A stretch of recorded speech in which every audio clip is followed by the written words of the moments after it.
It's about 9 p.m. as I type this in the hotel.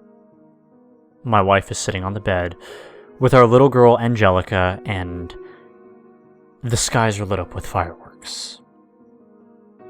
I hope to God everything is alright. They told me to document the events of the day. It's better than sitting around, they said. So, I'm going to tell you what happened. No sleep. Until I get the call. My family and I arrived at the airport at about 7 a.m., and after a long night, I was relieved to know that we would be on the plane soon. I should have noticed it then. But kicking myself in the head isn't going to solve anything. Finding that man will. When we got onto the flight, my wife sat next to our daughter, and I sat next to our son, Chandler. The guy across from us looked at him and smiled.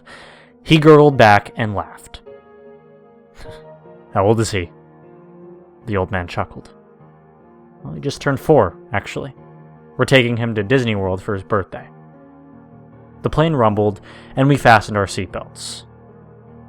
Well, it just so happens, he rubbed his chin, and the brown hair on his head moved, that my wife is currently dragging me along to Disney World as well.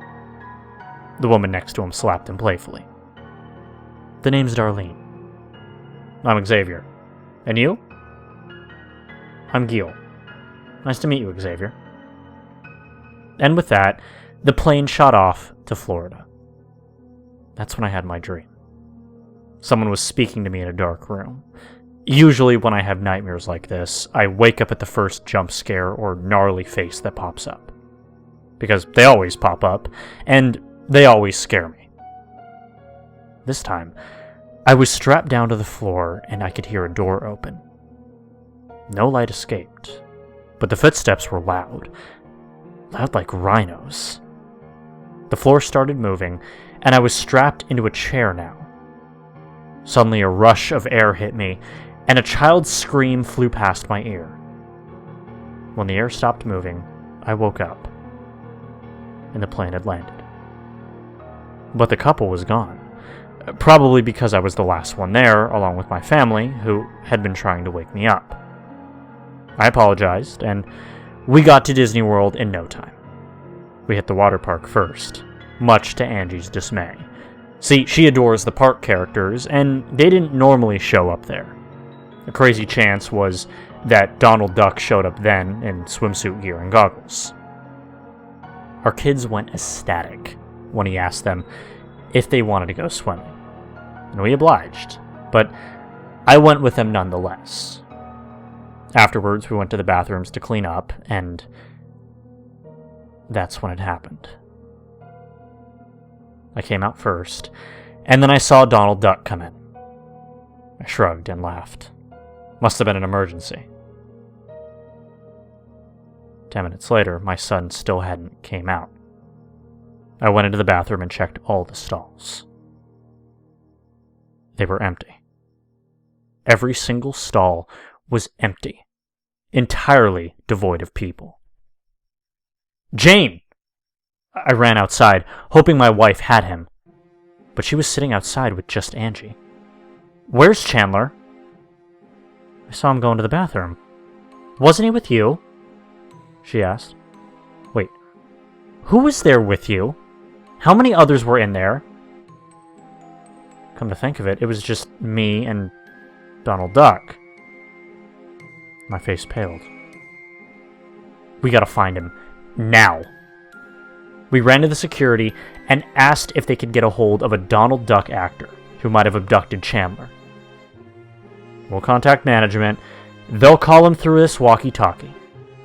Stay here. We'll go searching too. We thanked the officers and sat down for a good hour before they came back. They opened the door and looked angry and pointed fingers at us. Get out.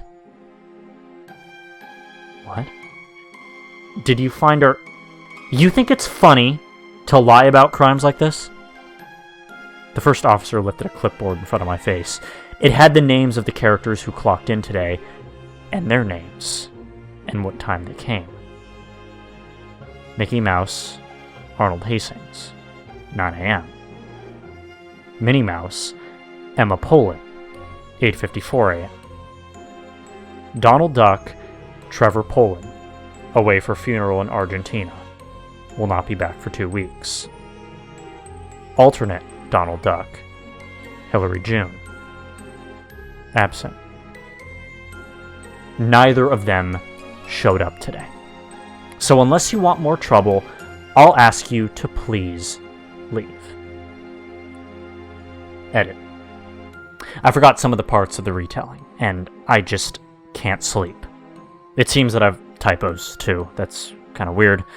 I don't remember seeing those when I sent this to No Sleep, but back to the story. First off, Donald Duck didn't actually swim. He just sort of dipped his costume into the pool a little with them and talked to them in his quacky voice. When I asked him if he minded, he just answered, "It's okay," in his cartoon voice. Sorry, I don't have a good impersonation. Of course, afterwards, we left immediately to find the local police department, who assured us that they would begin a citywide search, which would grow over time if needed. Apparently, it's normal for the duck himself to do odd things with the guests, like ride the kitty stuff that won't rip his costume, or dance with people when music comes on. What really stumps me, though, is why they treated us so badly. We lost our son, and they wouldn't even believe us. But we finally got a call. The Kissimmee Police Department also looked up both actors, and gave a call to Hillary June. She agreed to come into the station tomorrow, so I'll be anxious for that.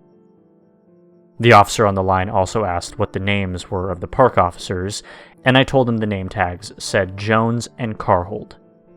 They might be in need of some discipline for turning us away, he said.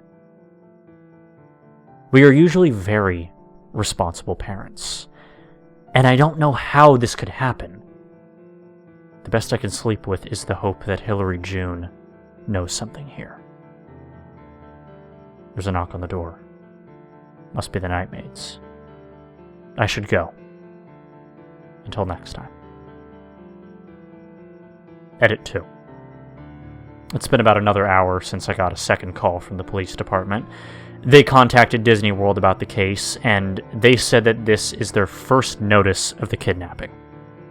Sheriff Bard asked them why, and they said none of their park officers said a peep to them. The names Jones and Carhold were mentioned. Both Disney World and the police station looked into their names, and it turns out that both of them are employed at Universal Studios.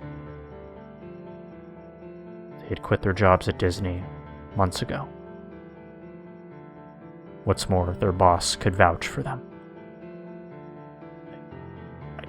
I don't know what's going on anymore.